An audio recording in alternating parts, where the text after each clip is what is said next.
anfusakum wa ahlikum nara. Jagalah diri kalian dan keluarga kalian daripada api neraka. Apa sih makna daripada ayat ini? Sebuah kisah yang diceritakan oleh seorang jamaah. Dia menceritakan kisahnya. Hari Jumat, saya hendak pergi Jumatan di salah satu masjid di daerah Sudirman, Jakarta. Saya pun masuk ke sana. Tiba-tiba saya datang ke masjid tersebut, ternyata saya sudah terlambat. Saya pun melaksanakan sholat sunnah 2 rakaat dan tidak lama kemudian khatib naik ke mimbar. Saya tidak terlalu memperhatikan khutbahnya hingga khatib ini menceritakan sebuah kisah nyata. Sang khatib menceritakan, ada seorang anak berumur 10 tahun yang bernama Umar. Umar sekolahnya di salah satu sekolah internasional yang terbaik di Jakarta. Maklum, ayahnya Umar adalah seorang pengusaha yang sangat sukses, sehingga dia mampu untuk membiayai anaknya sekolah dimanapun anaknya mau, dimanapun sekolah yang terbaik, pasti ayah Umar mampu untuk membiayainya. Karena kesibukan ayahnya Umar, akhirnya ayahnya Umar jarang untuk menghadiri acara-acara di sekolahnya Umar. Namun kali ini di acara Father's Day, Ibu Umar memaksa ayahnya untuk hadir di acara Father's Day. Father's Day adalah sebuah acara di mana para siswa menampilkan kebolehan-kebolehannya terhadap orang tuanya atau lebih khusus terhadap ayahnya.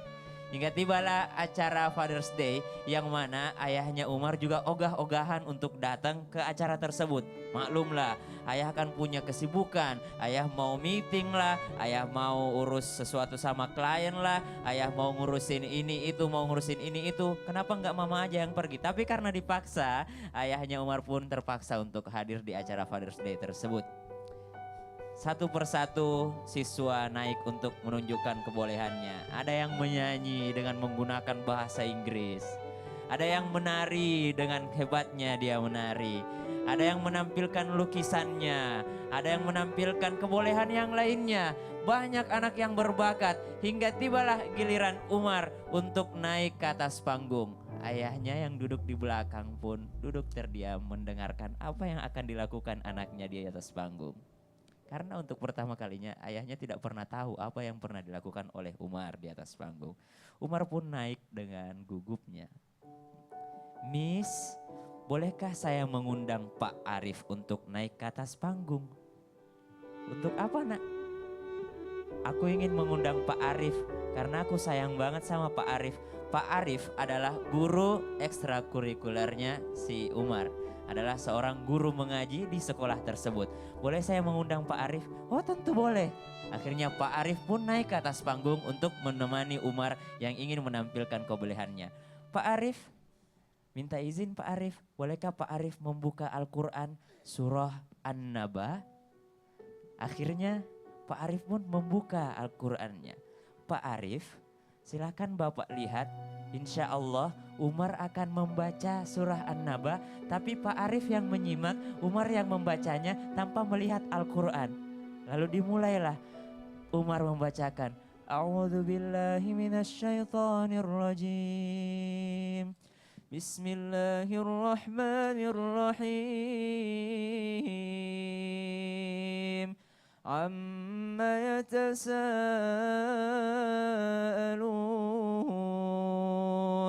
'anil naba'il 'azim alladzi hum fihi mukhtalifun kalla saya'lamun thumma kalla saya'lamun. Umar mengangkat suaranya, tiba-tiba Pak Arif menghentikannya. Stop Umar. Umar stop. Kamu sudah membaca dari ayat 1 sampai ayat 5 nak. Sekarang coba kamu bacakan ayat terakhir dari surah An-Naba. Ayat terakhir dari surah An-Naba. Kemudian Umar melanjutkannya lagi. Inna anzarnakum adzaban qariba. يوم ينظر المرء ما قدمت يداه ويقول الكافر يا ليتني كنت ترابا. Stop Arif, stop Umar, kata Pak Arif.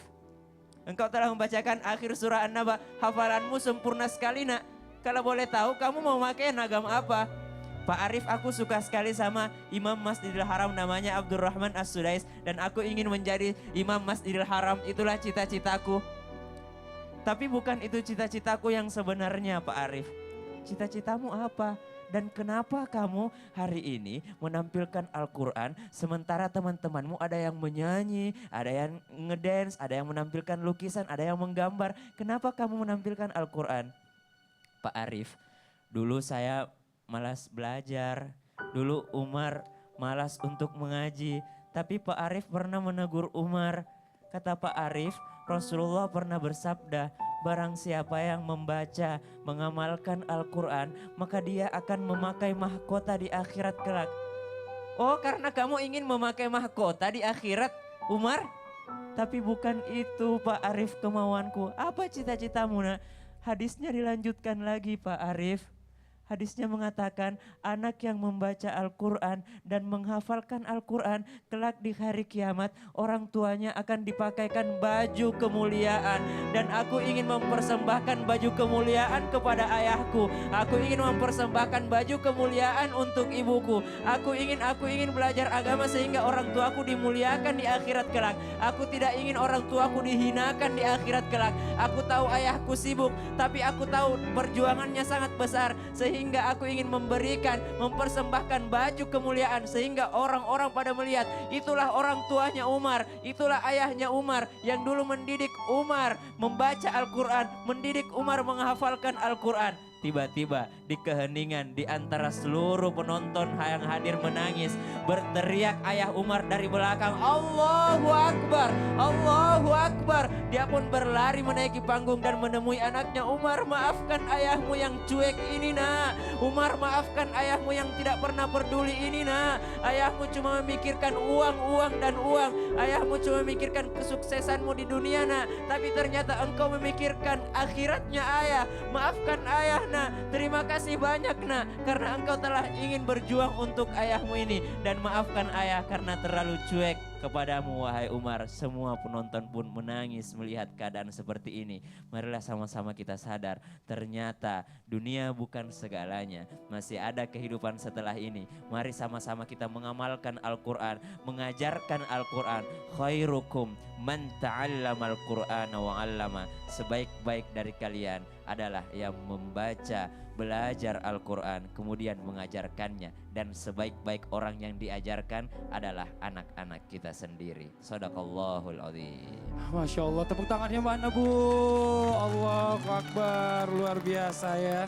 Kisahnya ini kayaknya benar-benar kayaknya sebagai orang tua, sebagai ayah saya rasanya ngilu hatinya gitu loh, kepukul banget ya. Karena memang benar, banyak orang tua itu karena kesibukannya suka lupa sama anaknya, anaknya lagi belajar apa, lagi ngapain tuh anaknya tuh kadang-kadang gak keperhatian ya. Mungkin kalau dari Tante dan juga Intan nih, saya mau dengar komentarnya. Dari Tante sendiri mendengar tadi kisah yang dibawakan oleh Ustadz Syam, ada yang mau disampaikan gak?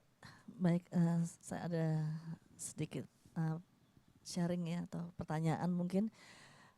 Seorang ibu itu kan adalah seorang manusia biasa ya, di mana dia punya kekurangan dan kelebihan. Apabila seorang ibu mempunyai berbagai macam masalah, biasanya dia akan menutupi masalah itu di depan anaknya. Itu bagaimana menurut pendapat Ustadz? Oke, sambil dijawab aja mungkin Ustadz Syam. Ini bagaimana nih kalau misalnya ibu ini atau Ustadz Maulana, seperti ibu tidak ada masalah, tapi ternyata sebenarnya ada masalah. Sebenarnya Jadi ada saya masalah. merasa Suka mungkin menyembunyikan berbohong perasaan kepada gitu, si bohongin anak itu. anaknya. Gini. Kadang-kala memang orang tua berbohong dalam hal kebaikan. Contoh, tidak memperlihatkan dukanya terhadap anaknya, kagetnya terhadap anaknya. Pernah nggak ibu, anaknya jatuh terus, tidak apa-apa. Pernah nggak bu? Pernah nggak bu? Supaya menyenangkan, melegakan hati sang anak supaya tidak terlalu depresi atau takut atau stroke. Apa? Shock. Ya itu maksudnya. Stroke, kalau stroke orang tua. Shock. Shock, iya. Hah? Jangan, santai aja, oh tidak apa-apa. Apalagi ketika anak pulang terus melapor kepada orang tuanya. Aku dipukul di sekolah. Ibu jangan langsung memperlihatkan. Kan banyak orang tua langsung, memang itu gurumu, mana teman. Nggak boleh begitu. Itu emosi ditahan. Kadang, enggak apa-apa. Padahal dalam hati kita, oh was nanti. Enggak. Jadi kadang-kala bohong itu terhadap anak. Tidak ada orang tua yang mengeluh terhadap anaknya di depan anak. Jangan boleh. Jangankan yang sudah tahu, yang tidak tahu aja anak bayi itu jangan. Aduh capek aku gendong, enggak boleh begitu. Itu efeknya jelek. Jadi tidak apa-apa. Tapi hati-hati, bohong terhadap anak yang bahaya itu kalau menjanjikan sesuatu. Itu hati-hati. Betul. Jadi gitu Tante ya. Kalau Intan nih, Intan mungkin mau mengomentari kisah dulu atau mungkin mau nanya langsung? Aku mau tanya sih. Mau nanya aja. Jadi lebih gini, maksudnya seiring berjalannya waktu, ujian itu semakin banyak gitu loh. Betul. Cara kita menghadapi orang tua kita yang istilahnya tiba-tiba nih marah gitu, tanpa sebab terus tiba-tiba marah sendiri. Dan kita sebenarnya kayak, emang ini salah kita apa bukan? Itu cara menghadapinya seperti apa gitu loh. Apakah kita harus marah lagi juga atau gimana, bisa tolong dijelaskan? Uma kayaknya silakan Uma. Dari sisi seorang ibu, dari orang tua, benar kata Mamah tadi bahwa ibu memang adalah manusia biasa. Ada kalanya dia sedih, tapi kan anak tidak perlu tahu apa yang membuat seorang ibu itu bersedih. Mungkin bertengkar dengan sang ayah. Ada kalanya ibu terlalu lelah dan sangat capek sekali sehingga mungkin marahnya sama orang lain tapi tanpa sengaja akhirnya terlampiaskan kepada anak. Maka kalau terjadi seperti itu, biarkan dulu saja. Jadi kalau ibunya marah, diamkan dulu saja. Nanti ibunya akan minta maaf sendiri kok ketika ibunya menyadari bahwa itu kesalahannya. Jadi kita memahami kondisi ibu memahami kondisi anaknya. Tapi ketika ibu marah, kita diperintahkan dalam agama senantiasa berhusnuzan, berprasangka positif, berprasangka baik. Dan selalu mencari alasan kenapa dia bersikap seperti itu, ibu bersikap seperti itu, pasti ada sesuatu yang saya nggak tahu. Atau saya yang belum tahu. Atau ibu yang mungkin nggak mau cerita daripada menambah beban saya. Karena perempuan itu hebat, seorang ibu itu hebat, karena ibu kan fungsinya sebagai penentram dan penyejuk. Padahal diri sendiri juga manusia biasa yang pernah bersedih. Maka seorang ibu ketika dia bersedih, dia akan senantiasa untuk bersabar dan sholat nangisnya di sejadah aja. Ketika datang anaknya, air matanya udah hilang lagi. Itu hebatnya ibu ya, kelihatannya kuat ibu depan orang. Betul. Tapi depan Allah nangisnya juga sangat luar biasa. Dan itu saya pengalaman, saya ngeliat mama saya pada saat itu, mungkin ayah saya keadaan ekonominya lagi kurang bagus. Itu dia paling suka nonton TV. Tapi dia rela mengorbankan untuk menjual TV-nya untuk kakak saya lulus kuliah. Masya Allah. Sampai Sedih. Masya Allah. Iya, makanya anak Masya disebutkan Allah. fakullahuma qaulan karima. Kalau nggak bisa berkata mulia, nggak usah ngomong sama orang tua. Nah, kalau nanyanya tadi boleh nggak marah balik, nggak boleh. Kalau ibu-ibu marah-marah lebih baik kita diam atau kita berkata yang lebih mulia. Jangan menambah kesulitan orang tua. Orang tua lagi pusing, nambah-nambahin lagi. Masya Allah luar biasa ya. Nah ini buat jamaah yang di rumah ini masih banyak ilmu yang mau dibagikan di Islam itu indah. Tapi sebelumnya kita akan mendengarkan terlebih dahulu ada lagu yang akan dibawakan oleh Nas. Silakan Nas.